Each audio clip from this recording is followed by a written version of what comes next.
dhewekan ora wedi tunggang nganggur kula turun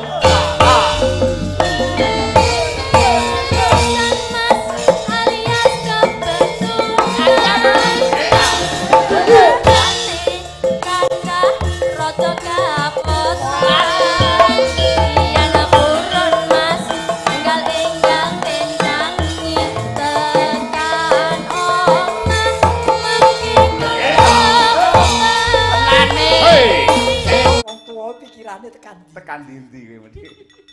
Yuk. Gambarmu uga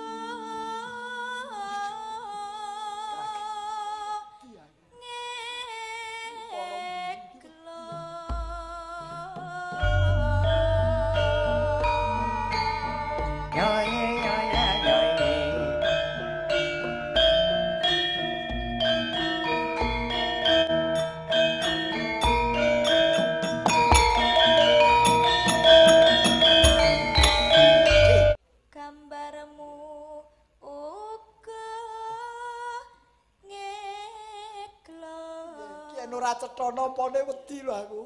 Lah kok iso? Gambarmu ngeglo. Uga ora uda ngawut ae. Lah dicethake.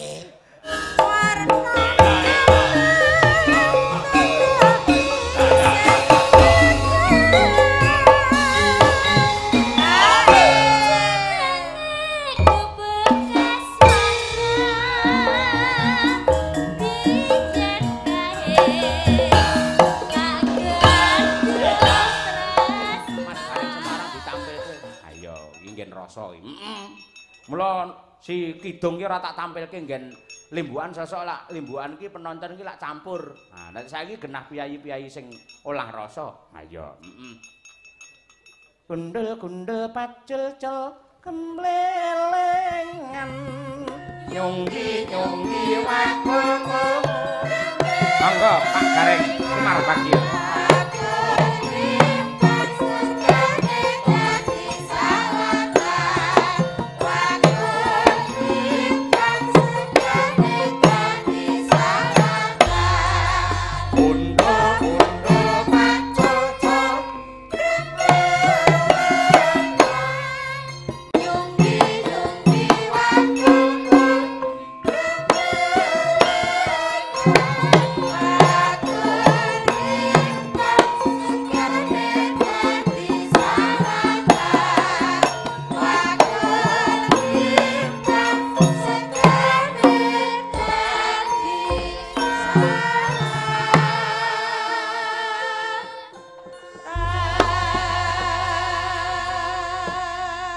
Aku wis niteni bola bali nadyanto mangsa rendeng anggere ana Mas Gareng utawi Pak Sumar Bagio niku angger wiwit wayangan gumunku mesti terang. Mila piyayi kepareng nimbali Mas Gareng niku kejawi pancen piyayine cerdas jogete apik niku kon napa nggih ngurusi babagan cuaca niku pancen nggih pinter nggih to Mas. Kira-kira nyatane wit sore mau udan grejan jenengan rawuh langsung. Iya ning ku angger sing nonton ki do percaya aku ora payu gareng malah dadi pawang udan. Ya ora apa-apa wong kuwi nulungi karo pepadaning urip merga piyayi kagungan kersa hajatan ayangan lek udan grejeng ngono ya mesake kok. Ning ora usah dipromosikake, wong iki ora panggautan kok. Iya. Yo kabeh iki ya pasrah semende marang sing kuwasa, perkara udan lan ora ki sing kuwasa sing gawe. Oh ngono. Kene mung nyuwun. Iya, iya. Nyuwun terang ya buktine alhamdulillah iso terang benderan nadyan sore mon recih udane. Jarine witing tresna jalaran saka kulino. Tegese? Ya wis kulino nyawang ora ketang delok suwe-suwe timbul katresnan kecintaan kepada wayang kulit. Oh, betul. Sapa ngerti sekarang penonton besok jadi penanggap sapa ngerti. Amin, amin, amin nggih. Aja diamini sik takoke nganggo dagelan apa ora. Ono nanggap wayang nganggo dagelan aku ramin kok. Lho ngono iki kan ya cara wong mlaku iki lak ya nganggo alon-alon dhisik, engko wayang alik positif bar kuwi ngangge dagelan mboten dagelan sinten kari mengarahkan teng panjenengan ngono. Oh lah ngono ya ngono kuwi. Dadi dalang ora iso diplomasi ya ora usah dadi dalang. Lah iya ngono kudu kaya ngono kuwi. Aku tahu ditinggali bawa transmigrasi nganggo kata kidung. Pangkur kuwi. Iki urung nganti sumebar ning wis ya delalawe urung nganti populer, wis mandeg tur kementeriane ya rada bumpet. Dadi ora tau metu. Piye kuwi? Kidung pambukaning kandha nedya kancar tujuan transmigrasi panampane aja kisruh utawa kleru tampa kanthi tekad ngalih papan runtu murun mrih cukup pangupa jiwa Kartoarjo Loji Nawi. Sayange lagune urung nganti sumebar. Tansah budidaya undhak ing panguripan mratakake sumebaring penduduk lan bangun wilayah lan wewengkon ngundhake sumber alam lan tenaga manungsa sak teruse. Tak teruse ora apal teruse. Ora apal. Iki urung nganti iki karyane Ki Narto Sabdo almarhum. Oh, enggak kebetulan aku dikeki apalane bawa. Leres nggih. Iki remen kula tembang-tembang rumiyin niku mboten namung ngrembug babagan percintaan kala mangsa tentang pembangunan, KB, transmigrasi, pesan-pesan moral niku wonten. Betul. Dadi kritik yang membangun ugi wonten. Ya iki ya kanggo wong ki maine ning sekolahan kok Mas. Dadi bangsa sing kaya ngene iki ya penting, nembang-nembang ngene iki penting. Nggih. Lah sak menika Nun sewu ganti tema. Napa Mas? Karyanipun Mbah Sukron Suwanda ing jebul menika kathah ingkang tresna, kathah ingkang seneng. Nah, nadyan tembangipun menika nggih menika ngrembug babakan perselingkuhan. Ning ini adalah menjadi peringatan supaya ora kaya ngono kuwi. Ya, ngoten. Nggih tembang Sambung Wanci Dalu. Coba yo Nduk Umi. Ayo coba jumenenga Nduk. Iki men dikancani karo sing padha ngangge kacamatane mau. Ayo. Iki penyanyine ora iso menghayati ora apik iku. Ora apik. Ayo. Sambung Wanci Dalu. Ayo Mi. Yo Mi, Mami. Iki bocah biyen iki biyen munggah panggung pertama sik umbelen lho. Saiki kok wis jemaluk. Jemaluk kaya apa? Jemaluk ki apa-apa gelem, lagu apa-apa ora nolak. Nembang apa Mas? Sambung Wanci Dalu. Pokoke bapakmu kan ngarang lagu judulnya sangar soalnya. Sambung Wanci Dalu, Sesideman. Iya. Lah bangsa demenan tok. Lah iya. Ning kathah ingkang tresnani. Nggih, nggih. Ya Nduk, bawanano dandang gula. Ayo.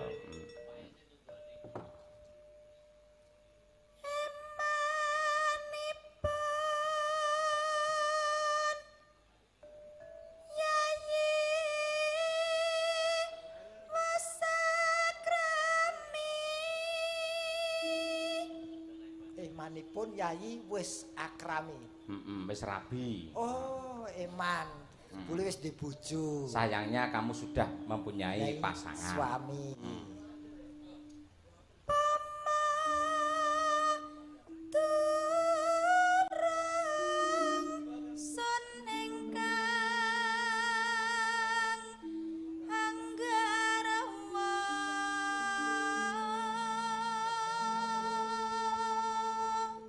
Iki gandeng sing nyembang wong wedok Oh, ingsun Kang Kagarwa. Ngono.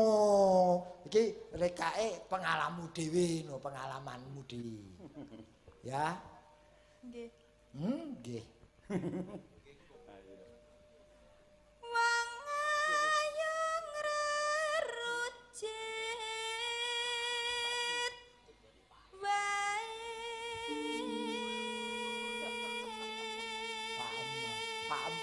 Pak nonton. Pak Wiji ra apa to? Pak nonton gitu.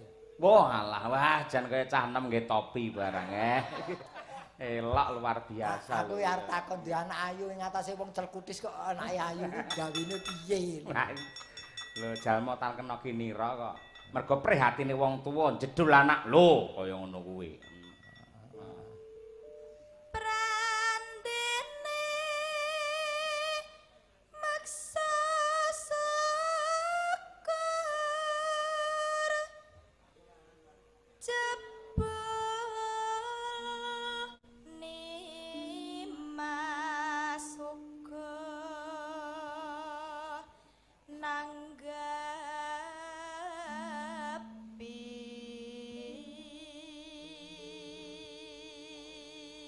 tidak bertepuk sebelah tangan. Ada respon. Ning wong duwe rasa tresna ya pamane aku karo sampean Mas Gareng pamane rasa wong liya. Duwe rasa tresna karo wong wadon liya sing dudu bojone. Oh jane sah wong tresna iki lak kanugan saka Gusti sing menungsa ora iso nampik milih. Perkara piye? Perkara kelakon karo orane. Heeh.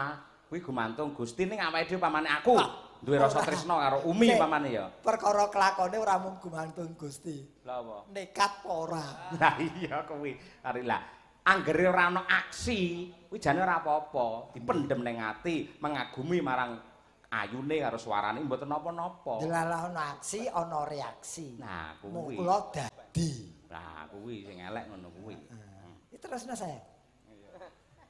Ayo to sambung rasa nanging wanci dalu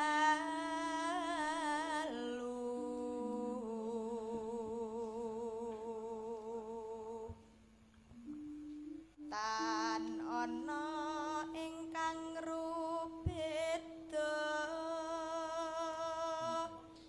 nyuntak tresna senadyan mung srana piranti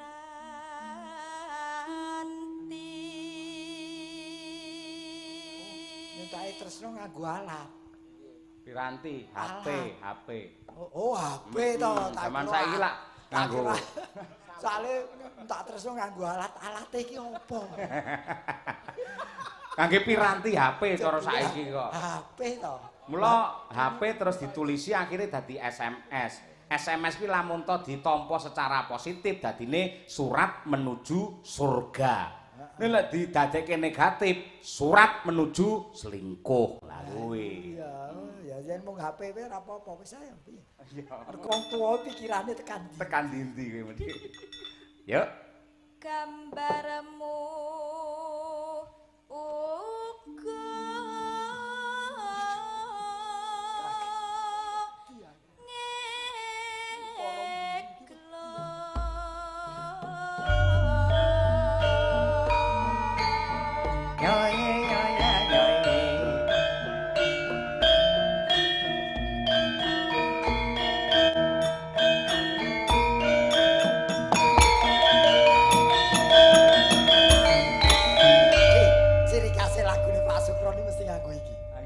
lancaran sing gemanke ya. Nek iki nggon ukara mburi dhewe iki Pak Tratap aku. Gendi. Balenono kuwi mburi dhewe apa piye? gambarmu uga ngeklo Ki yen ora cetha nampane wedi lho aku. Lah kok iso Gambarmu ngeklo. uga ora uda ngawut ae. Ora dicethake. Lah iya, Ya sini ya kuwi jane ya. Ha iya. Hari foto dhewe cepret kirim set ngono kuwi. Lah sing buka bojone. Wah, lah kuwi kacau berantakan itu. Lah sesuk laku Berikutnya kadenangan judulnya. Ya tarik ya. Ayo Sing gedhe pangapuramu Mas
tukang kamera sing ning kiwa iki. Mas Yosep wah. Sak brebetan kaya Agung Kudu ya. Ayo. Endi? Ben ora sepaneng nu sosok kamadhepno ning awakmu dhewe. Hai guys. Endi jenenge Kasep? Jenenge kameramu Kasep. Yosep. Oh, yo kaya ngono ki Yosep. Wah, piye ta kowe? Waduh, jan. Wah, meringis katok. Temenanan kuwi penting saiki pancen dhewe sing takon nang dhuwur panggung Sep. Piye carane kok diambil momen-momen lek Mas Taslim iki palaran ngono kudu diketokke mosok palaran sing disute kok mburine. Ayo. Bareng iki mau niroke merene Anoman ku gegerku klomoh ya. Lah ngopo? Sik trot. Lho salahe ngono kuwi nang ngarepe ora. Kaya rem angin. Yo. Mendah bayar nasib urip lan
Sari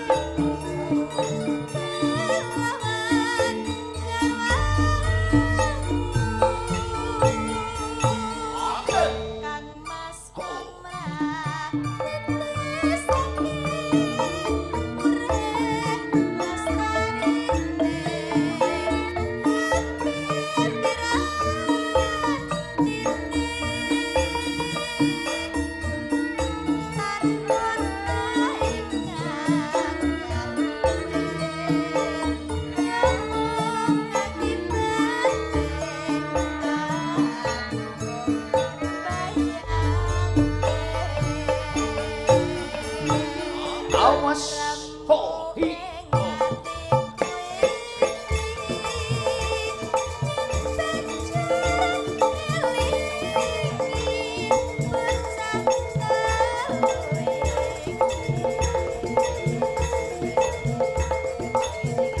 Oh yeah.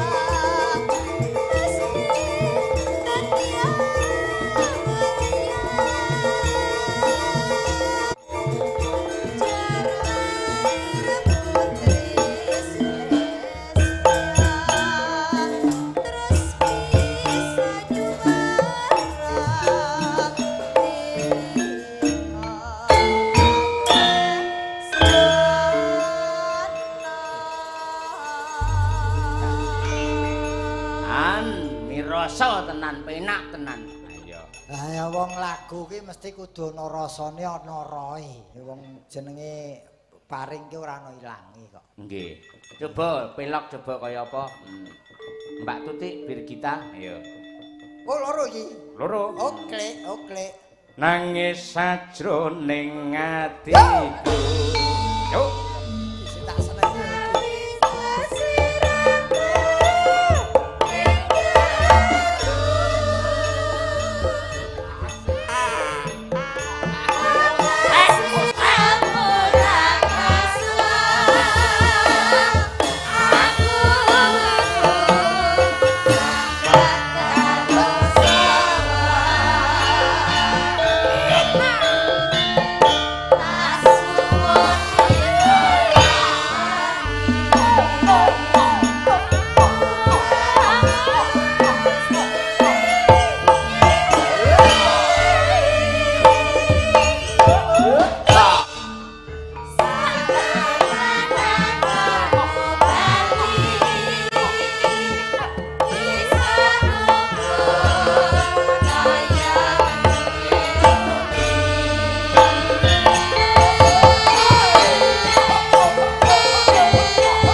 Apa? Iki neng nggon aku tak anggo debat. Iki mau iringan ngene iki apa jenenge?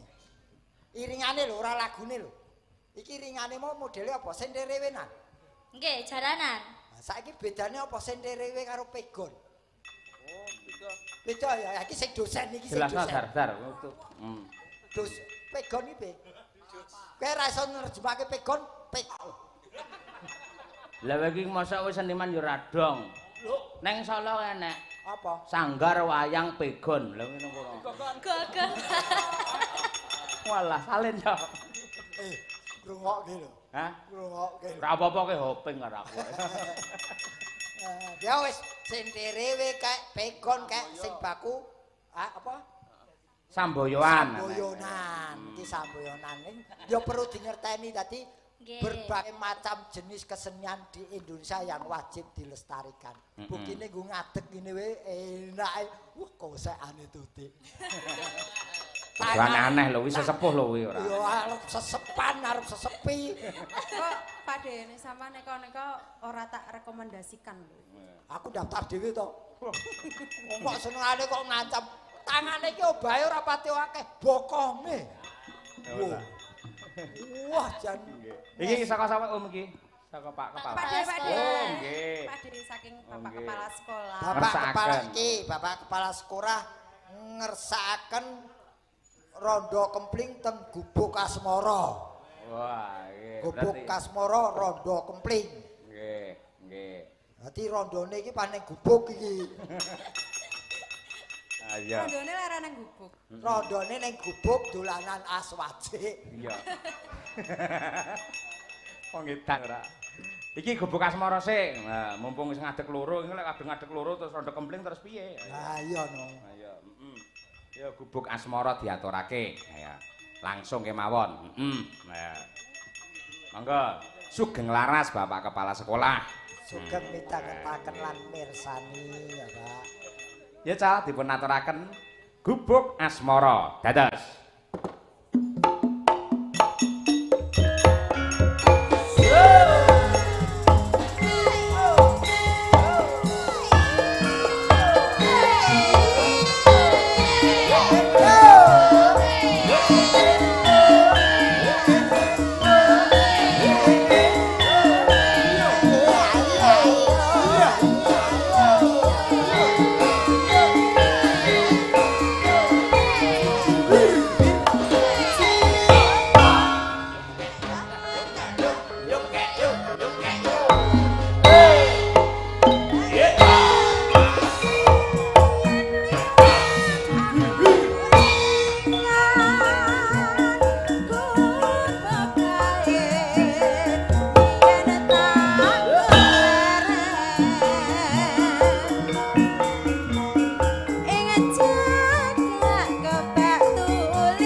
Sesepuh sinden Pak.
sesepuh monggo.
Penyanyimu loro beda karakter. Masa Sing kene mau jon ngosek. Kaya wong beseren lho. Ngosek bareng sing kene. piye? Ki tarian wong arep mepe pakaian iki mau. Lah piye? Dikebutke. Lho tangane pating jepaplang tekan didi. Nggih. Joget sebelahe saka samlo ndase lho. Lah iya Mbak Birgita ki jogetan milenial. Milenial. Mbak Tutik ki jogetan sesepuh. Sing bener ki padha milih. Iki milenial lah kene iki mau milih mudun. Sek anu ini. Malah sia-sia. Kaya nganu, masaku kaya undur-undur malah. Ya Nduk Nazwa sampean, ayo iki pamundhut saka Pak Kepala Sekolah. Nggih, oh nggih. Pepeling, ayo. Kok pepeling? Rondo Rondo kempling. Ayo. Tiwas tak bawani lho. Duit ana lek gelem duit ana lah. Apa? Diduet. Aku wis suwe ra tau metu iki lali apa ora ya? Piye to? Ndak pundi ndak. Oh iya. Sing nganggo ndas ku ya. Heeh. Nek kelingan to? Ya sithik-sithik wis Oh, sok jaman Wijaya Laras metu terus kuwi. Nganti sing ngarang iki nganti payu laris nganti saiki arang-arang. Iya. Mangga, ayo diaturake rondo kempling mamundhut saking Bapak Kepala Sekolah. Ya, Cok. Canyos.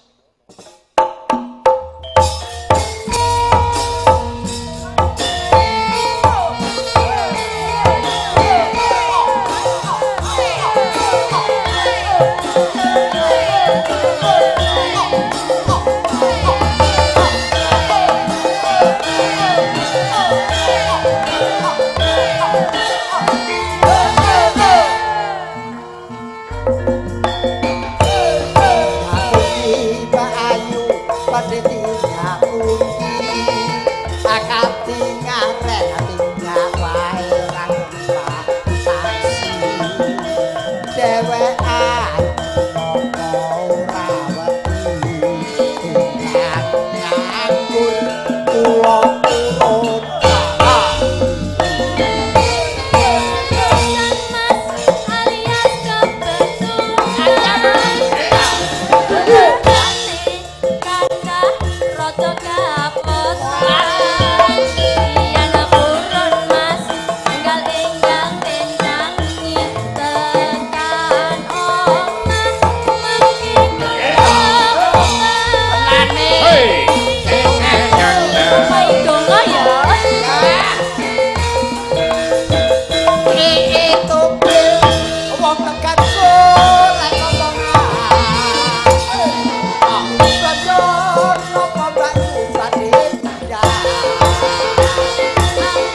penutup iki fenomenal lho iki penutupe tok iki biyen wis nekak iso ngentoki kendaraan 3 iki.